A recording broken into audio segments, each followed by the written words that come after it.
Thank you for watching my channel. I am the Divine Maverick. I'm going to consider this like a part 2 because this card came out again, the Orpheus Eurydice card. You see, with her, I said, don't let your insecurities. He looked back because she was insecure. If you haven't seen the first video of don't look back until you get home, till you get safely home, or something like that. Wow, look at these two cards that came out. So funny, so interesting. I want you to look at that video because this is going to be picking up from that.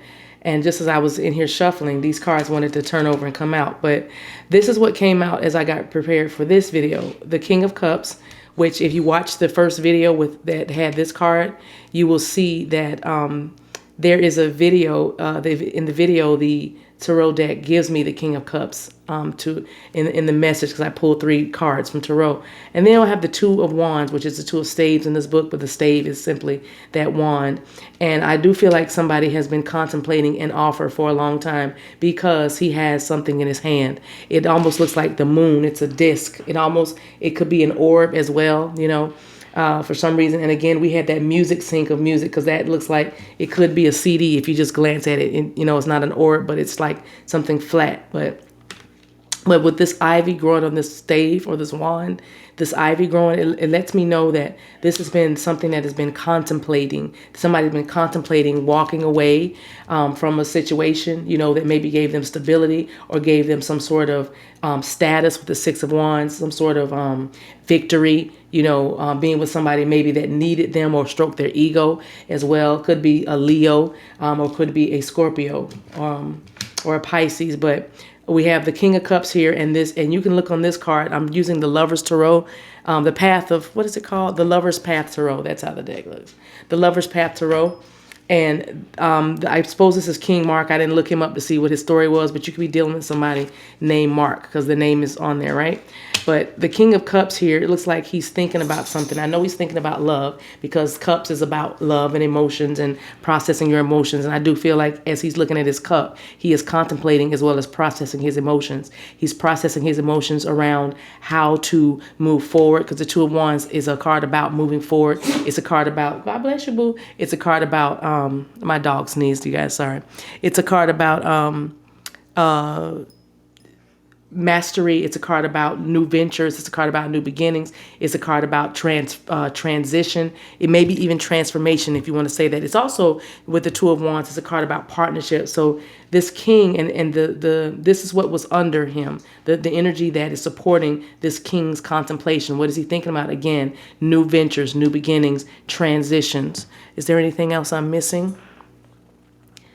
Yes, transforming inspiration into action, which is probably going to be my title, but really going from what inspires them into really, because wands are about action, so they know what they feel. They're inspired by a love, truly, or something that they love very much, and then they want to move forward in it. That's the energy of this divine masculine, wanting to give the offer. But again, it does look like he is offering something.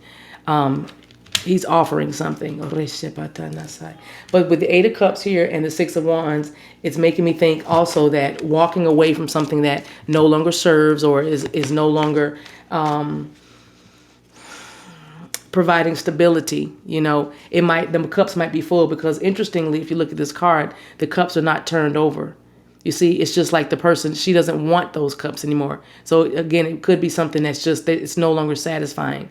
Okay, the cups are not spilled over and she is walking away. And the flowing red dress, you know, you can't get lost on that, how that dress is flowing. It's almost like flowing right to the next place. It's just the next logical step or the next place. It could be the full moon for somebody because it looks like she's headed out on a full moon. So somebody could be leaving around the next full moon or, you know, following the moon, following their intuition. All right. Also, you know, maybe in the past, what was causing this King of Cups so much consternation or anxiety in their emotions is the fear, you know, the fear of the unknown. Because again, these cups are not spilled over. Okay.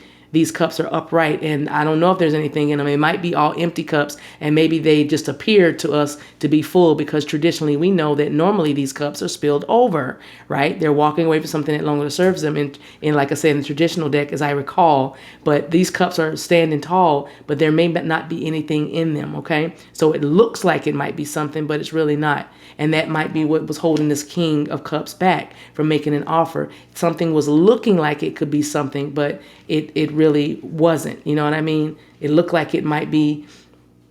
I feel like the battle in the mind was, I feel like it's going to be good, or I could be happy here, but I don't know. What if it's like the last person? What if she's clingy? Looking at Eurydice here, like she's holding him back. She's trying to get him to turn around and look at her. This card is about sacrifice and insecurities. But I'm going to get on this. Look at the first video, you guys. I'm telling you, because I'm moving right into here, because this is what, Orpheus, if you will. This is how he was in his emotions. He was like, I really, really, really want this, because he was wildly in love with Eurydice, right? And so you have somebody that's wildly in love with you. They know what they want, but they've been thinking about it for a long time. And because of this ivy growing, the ivy might be a name for somebody, or the number 4 could also be a numeric sync for you. 4 and 6. All right. 4 and 6 is 10. And the number 8 is also out here. Let's get some more tarot on it. Tell me about this King of Cups, please. Tell me about this King of Cups. 2 cards. Yep, he might have needing the strength to cut somebody off. That could be an air sign, somebody that could be very cutting with their words, somebody that could be very bossy, or and I know she's not in reverse, but I'm pulling the energy. I'm just reading energy for you. But or a Leo that is very controlling or bossy, or acting as a gatekeeper, acting as a guardian for some, holding them back, being a beast in somebody's life. But this King of Cups is finding the strength to cut off things that need to be cut off with that sword, speaking the truth. Also, because it looks like the thing about the Queen of Swords is she has no problem speaking her truth. She has you're not going to have to guess with the Queen of Swords. If the potato salad does not have enough salt in it, if there's no taste to the food, the Queen of Swords is going to tell you about it. You know what I mean? If your new haircut is not flattering on you, the Queen of Swords may not tell you about it. Now, the King of Cups may hesitate on telling you the truth about something that they like or don't like. They may hesitate there because they know how to discern. They will discern how that might affect you. The Queen of Swords doesn't care a whole lot about how anything affects you. You know why? Because she's been through her own battles. She's been through her own times of rejection. She's been through her own seasons of abandonment. So the Queen of Swords has learned how to speak her truth, okay, without apology. So this King of Cups has been thinking about how to just put it right down the middle and speak that sword, bring out that sword of truth and just speak. And intuition, like following their intuition and just kind of saying, I'm not happy here. Maybe somebody doesn't feel free, free to communicate. Maybe someone doesn't feel free to shine. It might be being in the shadow of somebody obviously, if you're sacrificing and carrying a lot of burdens and responsibilities, it's probably difficult for you to have time for yourself or shine for yourself. But this King of Cups has been thinking about life and making a move that's going to require a lot of strength. Because it's a situation that involves children. You see, it's this maybe used to be their 10 of Cups. Either way, it's something that might be stable, something that has been long lasting, something that's been there in their lives. But they're being strongly guided to walk, to stay on mission. Just turn your back, even though the cups like they might be full. Nothing's spilled over here. Nothing's really. Nothing that they can't handle, you know what I mean? But they're still being guided. It's just about time. The moon is just about full. It's just about ready to burst. 10 of Pentacles. And this is what they're headed towards. They're headed towards the everything. The 10 of Pentacles is more than, it's everything. It's spiritual, emotional, financial, physical. It's fulfillment. You see, they're walking right down the path to like this mansion, this big golden home, this big, this King of Cups is thinking about true happiness. And so this definitely is a family situation that they might be letting go of or might be in. And even with this offer, maybe that is also what they're thinking about. They realize that you are their 10 of Cups and they want the 10 of Pentacles with you. They want stability. They want the family. They want the life. They want to live the dream. All right, 2 of Cups. And there it is, 2 of Cups. So I'll leave it right there. The dog said yes too, but the Two of Cups is that relationship, and this is what you represent to them. So whatever it is, they are leaving something behind that probably in the past gave them, it feels like status or some sort of level of importance, something that they had a position in. Let's see.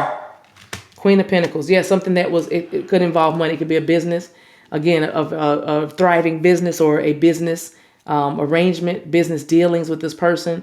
Or again, this could be a wife, a relationship, somebody that maybe stroked their ego, you know. Well, how did that get in there? That's not even a, what, and it's upside.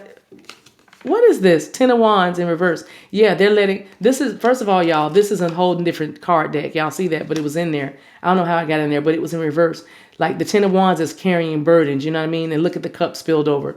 See, one person is okay in it. One person is totally fine. And it could be this wife totally fine with staying there, or a girlfriend, or some other third energy that is like not bad. It could even be a business venture or something that is not necessarily aggravating this King of Cups. But see, the cup spilled over, it's just not it. But in reverse, the 10 of Wands is releasing those burdens, releasing the obligation, not sacrificing, you know, letting go, walking away, 8 of Cups, and being free. But that's interesting, that a whole different card. To see, something might be coming out of nowhere for you guys. Somebody might be unburdening themselves or releasing themselves like out of the blue, because this card did not belong in this deck. So something that is expect the unexpected here is with the energy I'm getting with this King of Cups, especially when it comes to an offer.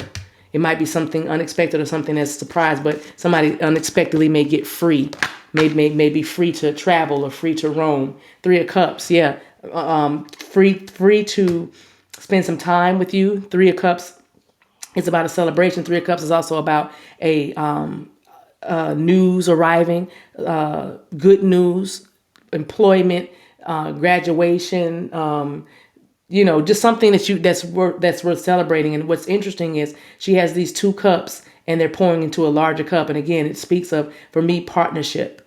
You know what I mean? Kiwi might be a sink for somebody. You might love apples or grapes, but you know, all these fruits are here and all this water. So again, you could be a water sign definitely as well with the 3 of Cups. All right. So, and if it's a third party situation, that's definitely over. Give me that 3 of Cups, please. A little bit deeper. Give me that 3 of Cups, please. Yep, it's over. So if you're in a third party situation, 10 of Swords, that's coming to an end, or it's ending even right now. For some of y'all, it might be October, if that means anything to you. The months of March and October and February are standing out to me. Definitely I got like 3 10s out here. So the month of October may mean something to you, but the number 10, you know, 10s are endings and new beginnings. I'll stop right here.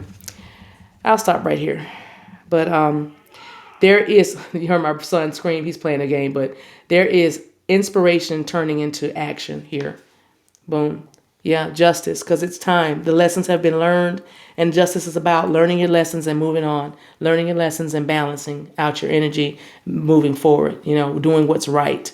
This speaks of contracts for me as well. This is number 11 as well, card number 11. It speaks of contracts. It speaks of karma, number 11. So karmic contracts are coming into balance. Endings, things that need to end are ending, and things that need to begin are beginning. See, 10 of Swords, 10 of Cups, beautiful. 10, 10, 10, 10. 4 10s out here, which is a 40, which obviously may be somebody else's sync as well, the number 40. All right, you guys, I'm going to leave it right there. Thank you so much for watching. Until we meet again, take care of yourselves and each other. But inspiration is turning into action. Yay!